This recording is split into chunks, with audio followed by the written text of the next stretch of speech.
और ये जो हालत जेडीएस की कर्नाटका स्टेट में होके है, इसके पूरे के पूरे जिम्मेदार आज बोलता मैं सीएम इब्राहिम साहब के सिवा कोई और नहीं है। और हमारी कौम बेहतर तरीके से इस तरफ आने वाली थी, उसको बिगाड़े सीएम इब्राहिम साहब।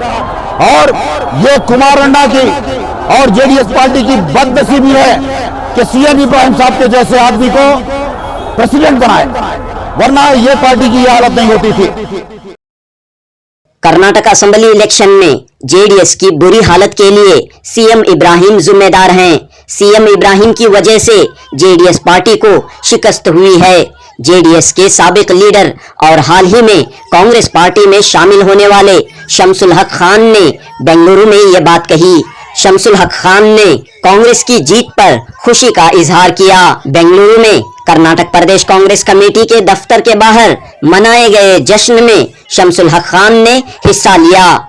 शमसुल हक खान ने जेडीएस के रियासती सदर सीएम इब्राहिम को सख्त तनकीद का निशाना बनाते हुए कहा कि सीएम इब्राहिम अवाम को जेडीएस पार्टी को गुमराह कर रहे हैं।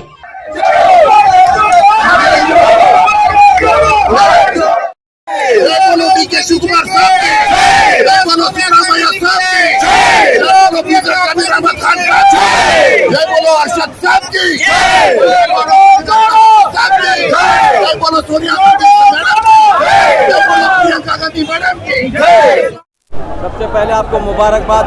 आज आप जो है जश्न मना रहे हैं, खुशी मना रहे हैं। बहुत बहुत शुक्रिया आपको। पूरी अवाम है कर्नाटका को खैर मुबारक है। और ये जीत कर्नाटका के लोगों की है। हर कौम वाले सेक्युलरिज्म को वोट किए हैं इस बार। जो परेशानियां बीजेपी से लोगों को होती थी, उससे अल्लाह से निजात मिल गई। अल्लाह निजात दे दिया है उस चीज़ों से।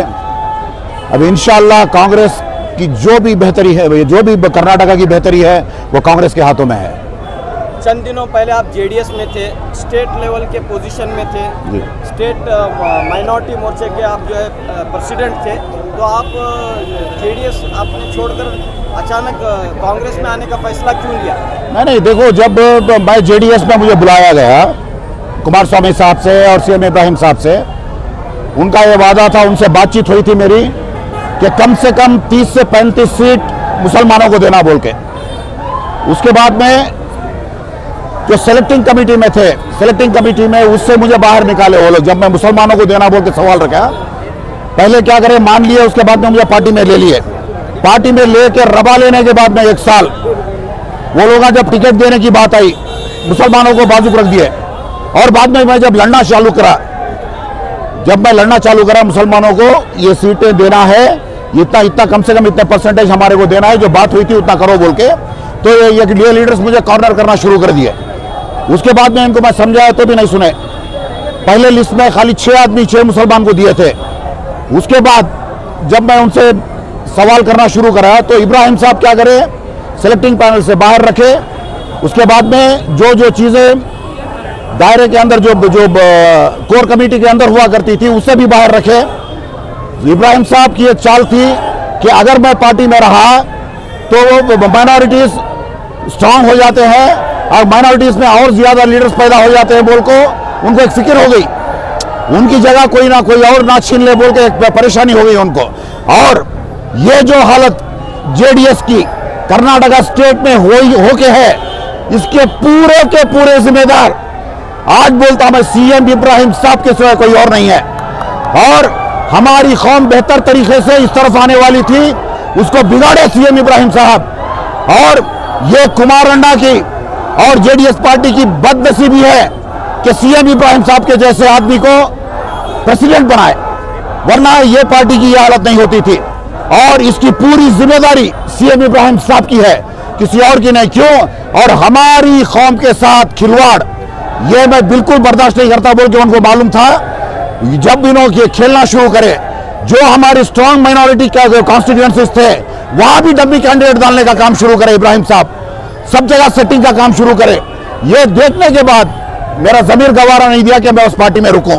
उसके बाद में यहाँ के लीडर्स उतनी इज्जत अफजाई के साथ, जैसे जमीर अहमद खान साहब हैं, जैसे देवराज अन्ना है, संतोष लाड है, उसके बाद में जितने भी रिजवान अरशद साहब हैं, माने जैसे जितने भी मेरे दोस्त हैं, जैसे भीमा नायक है, जैसे गणेश है, जैसे जो भी दोस्त है मेरे, नागेंद्र भी मेरे दोस्त है, सब मिलके कांग्रेस में आ जाओ, तुम्हारे जैसे लीडर की जरूरत है बोल के पीछे लगे। उसके बाद में मैं हमारे जमीर अहमद खान साहब और देवराज अन्ना ये सब मिलके यहाँ पे बात करके सुरजेवाला साहब के अंडर में और श्री DK शिव कुमार साहब के हाथों मैं इस पार्टी में ज्वाइन हुआ हूँ। तो आप कह रहे हैं कि CM इब्राहिम साहब जो है की वजह से आपने JDS पार्टी छोड़ी?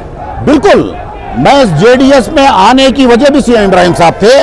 मैं CM इब्राहिम साहब को बहुत मोतबर और बहुत कौम के चहीते, बहुत चाहने वाले आदमी, बहुत दीनदार, बहुत ईमानदार बोल के एक सोच थी मेरे दिमाग में।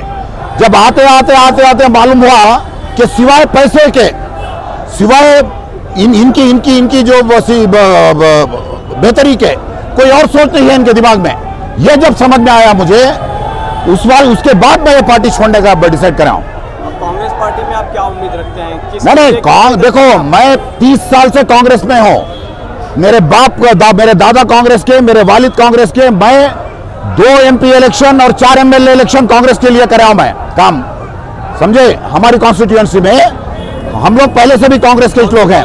नहीं, हॉस्पिटल कॉन्स्टिट्यूएंसी में, हॉस्पिटल बल्लारी डिस्ट्रिक्ट में पूरा कांग्रेस के कराया हूं। मैं पहले से भी कांग्रेस में हूं।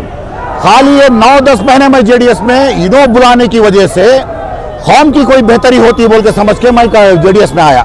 उसके बाद में जो ये लोग जो गद्दारी करना शुरू करे कौम के साथ, ये मुझे नागवार लगा, उस वक्त से छोड़ दिया मैं पार्टी। तो आज जो है कांग्रेस की गवर्नमेंट बन रही है, बेशक के जब प्रचार चल रहा था तो ये बात कही जा रही थी कि JDS किंग मेकर बनेगी और CM इब्राहिम डिप्टी CM बनेंगे। नहीं, JDS में अगर इब्राहिम साहब नहीं रहते तो किंग मेकर शायद बन सकती थी।